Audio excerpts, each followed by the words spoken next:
Welcome friends to another r/MaliciousCompliance video. So I was looking at my statistics and it turns out that only one of you guys aren't subscribed. So if you don't want to be the one holdout, make sure to hit the like and subscribe buttons down below. That said, our first story of the day is by Hard Primer. We need a urine sample. I was a CRNA, Certified Registered Nurse Anesthetist for those outside the US, for many years in the military and civilian life. I'm that job you handle narcotics and other controlled medications every day. There's a record of every dose you administer and every bit you waste. Turn in for random analysis. One day, I was sitting in my operating room minding my own business when another CRNA and an anesthesiologist came into my room and told me the clinical director of the department wants to see me. I'm curious but not concerned. I walk up to his office and am then escorted to the office of another department director and told to have a seat outside the office. I'm getting a bit nervous now, as there should be no reason for me to be here. I'm left cooling my heels while I'm imagining worst case scenario, a malpractice lawsuit, but have never caused injury or death in my entire career. I was actually pretty good being military trained. Now I'm working myself up to the point of physical illness, nausea. Eventually, I'm led up to the office to find several people in suits and a senior anesthesiologist. They introduce themselves and are from the state's Impaired Physicians Division, and I'm being investigated for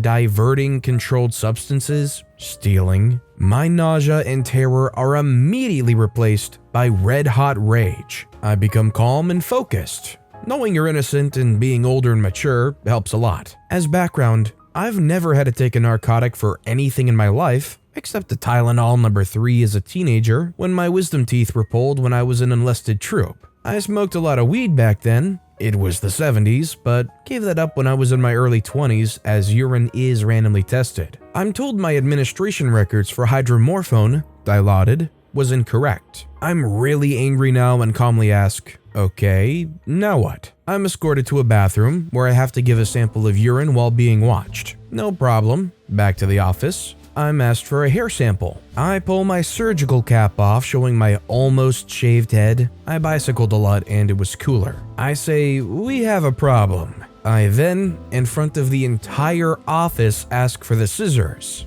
I drop my scrub pants and underwear, grab a handful of hair down there, cut them off, place them on the foil used to ship it to the lab and say, there's your mother freaking hair. Anything else? They all look kind of shocked and go to an adjoining office, leaving me alone with one person from the state. I asked him if I was going back to work. He told me they were discussing that. I asked what he thought. He said by my reactions he was pretty sure I wasn't stealing anything. They let me go and the case I was in was over by then, so I went home. I started a week of vacation the next day. I made the mistake of looking up drug testing stats, looking at false positive rates, and worrying about that for the week it took the test to come back. They came back clean. The problem was of my making, as we had changed to a computer charting system and I had screwed up recording the drug in the recovery room as it was a different system. This triggered an investigation by a pharmacist to see if there was theft. She could have asked about charting instead of going right to the idea of theft. Fast forward a couple of months,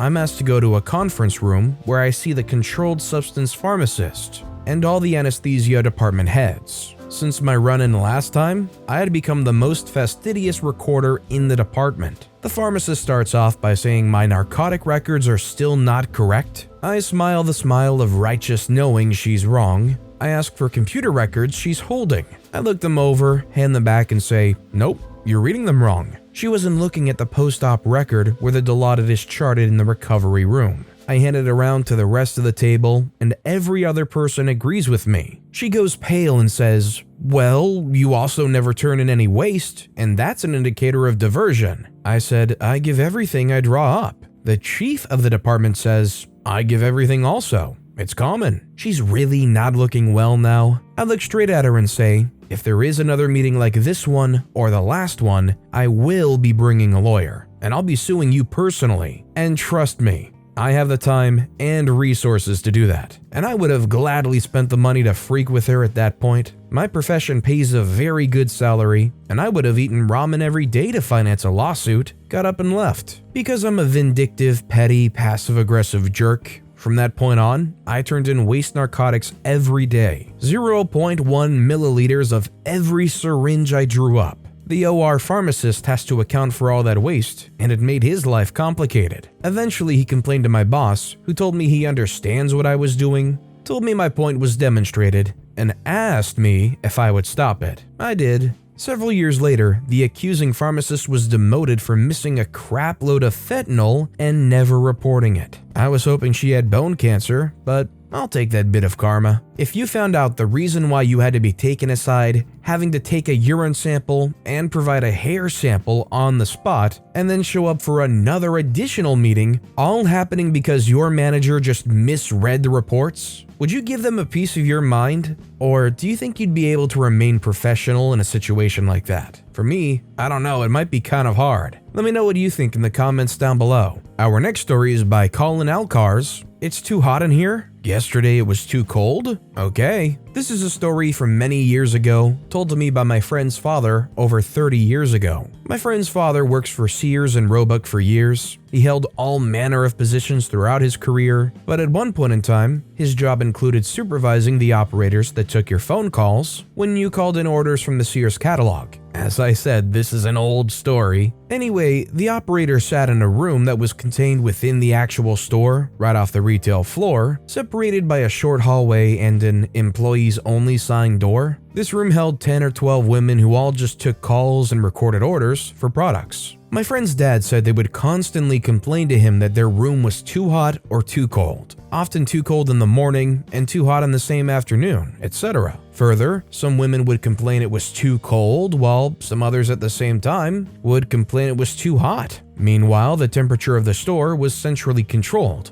and my friend's dad had no ability to have the temperature changed back and forth on any particular given day without the actual store manager's approval. And what they did was set the whole store to a constant temperature anyway. So basically, my friend's dad would get all these complaints from employees that he was managing that he A, didn't really put much stock in, as there were no other complaints about the store temperature, and B, couldn't do anything about it anyway. So one evening, after the operator's shift was over and the store was closed, he went over to the hardware department and grabbed a thermostat controller, the old school kind that just kind of sat on the wall and had an analog dial to spin and set the temperature wherever you wanted it. He installed it on the wall in the operator's room, but of course, didn't connect it to anything. The next day, the ladies all come in to start their shift, and my friend's dad came into the room. "Good morning, ladies. I have great news for you. I know you all have been uncomfortable with the temperature in this room for ages, and you know how bad I felt that I wasn't able to do anything to help you. Well, finally, my requests to the store manager have been heard,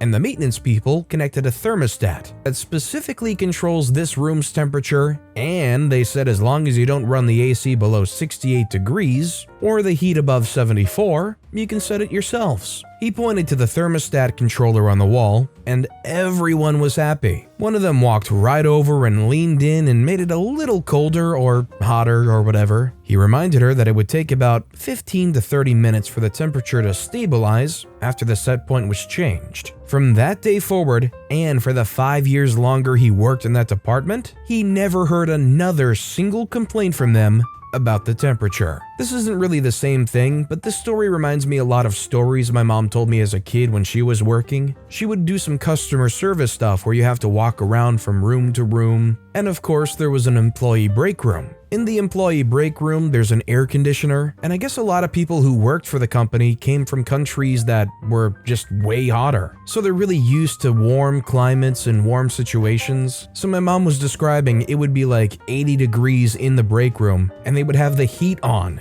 Meanwhile, she's walking around from room to room helping people out. So obviously high 70s, low 80s will probably work up a little bit of a sweat. Imagine getting back to the break room, sitting down, and it's 80 degrees and the heat is on. I felt so bad for her when she told me that story. This next story is by Lump KZ. Won't pay for my breakfast? Well, okay, then spend $8,000 on a coffee machine in the name of equality. Let me preface this by saying this is not in the US, but a smaller country in Europe, so a company our size is pretty big. I worked for said pretty big engineering company with around 2,500 employees spread around the world. The main part of us, I guess around 2,000, works in our home country, with the main bulk stationed in 4 big offices. Besides the big offices, there's also some smaller ones scattered around the country. I work in one of those. In total, we're 18 people employed at our office. This is obviously not enough people to warrant a reception desk, canteen, IT department, and so on. That means we get on by ourselves for the most part, unless it's a bigger problem we can't solve, in which case we have to call one of the main offices for help. It's a bit slower sometimes, but it's okay, and we don't make a fuss. This also means that there's some differences in how stuff is done in the different places. For example, in our office, the office tasks, ordering paper, organizing the storage area, arranging office get-togethers and stuff like that, is just something we all do to make things run. None of us mind, as it's just small stuff that doesn't take a lot of time. In the bigger offices, there's people employed to handle all that stuff. Well, one of our company perks is that every Friday we get 30 minutes paid breakfast in the office. In the bigger offices, there's a canteen where they arrange the breakfast, so the employees just have to waltz down, eat, and go back to work. In our office, we take turns going to the nearest bakery and buying breakfast, then go to a grocery store and get stuff to put on the bread, all in our own time before coming in. We'll get the breakfast reimbursed, but not the time. Again, we didn't mind the arrangement, and neither did the facility managers stationed in the main offices. What they suddenly did have a problem with is that we have a habit of buying some morning cakes, cinnamon buns, or whatever we felt like that day. Might sound weird, but it's a tradition where I'm from, and it's delicious to go with the breakfast. One day, my boss got a mail from them with a list of what the breakfast could contain and nothing else. And also a budget for each person because it had to be equal for all offices. That meant we couldn't get our cakes anymore, and neither cold cuts of meat for our bread. Both because it wasn't on the list, and because we often went a little bit over budget. The office was in an uproar, I tell you. Don't mess with an engineer's breakfast. So we comply and only buy the stuff we're allowed to, but we hatch out a plan. If they want it to all be equal, all will have to be equal, which means 1, all of us start putting 30 minutes each Friday on the company as we're entitled to. Before, we often just put a smaller amount of time down, or we just didn't, and the time disappeared to other tasks, which the company could bill to clients. 18 times 30 minutes equals 9 hours each week of lost time. Already a lot more than what the breakfast cost extra. 2, we ask for somewhere to put the time we spend collecting breakfast and cleaning afterwards, as the other offices didn't have to do it themselves, and it had to be equal. 3, we make a list of other stuff we don't have that the other offices do. We named every small thing that we could come up with, including but not limited to IT department, receptionist, kitchen worker to help collect and make the breakfast, facility worker to keep storage stocked up, fancy coffee machine. What we had was an old school regular coffee maker. Other offices had fancy automatic ones with different blends and stuff. I think around 15 to 20 bullet points of varying pettiness. My boss sends the list to the main office and tells them we need this for all things to be equal, as you wanted. Well, we now have a fancy coffee machine costing around $8,000 to get installed because a new water line had to be drawn to where it's placed, and a much bigger maintenance cost because of different blends, cleaning, and so on. Meanwhile, we're all waiting for our IT department to get set up, but I'm guessing we'll get our cakes back before that happens. You know, it's almost scarily symbolic that the big guys in their giant offices with all of their luxury, niceness, start looking down at the little guys and start nickel and diming them on what they can and can't do. No, I know you have to go and literally get your own breakfast at the store, but you can't spend $3 to $5 extra bucks per person. Now, if you excuse me, my $8,000 coffee machine that I pressed one button on to make a cup of joe is done, so I'll have to call you back. It's kind of funny to see that they're actually making some concessions to these people, but I think like OP said, I'm willing to bet they're gonna renege on all of this stuff. It's gonna get to the point where they're like, okay, we're done trying to look like we're caring about appeasing you. Just have your darn breakfast cakes or whatever. But with that being said, that's all the time we have for today. So of all these stories I've read today, which is your favorite and why? Let me know in the comments down below. And if you haven't yet, if you could like and subscribe, that would mean a lot to me. Whatever you do, whether it's liking, subscribing, turning notifications on, all of it helps grow this channel, and I appreciate the heck out of it. So until next time, I'll see you all tomorrow with some more stories.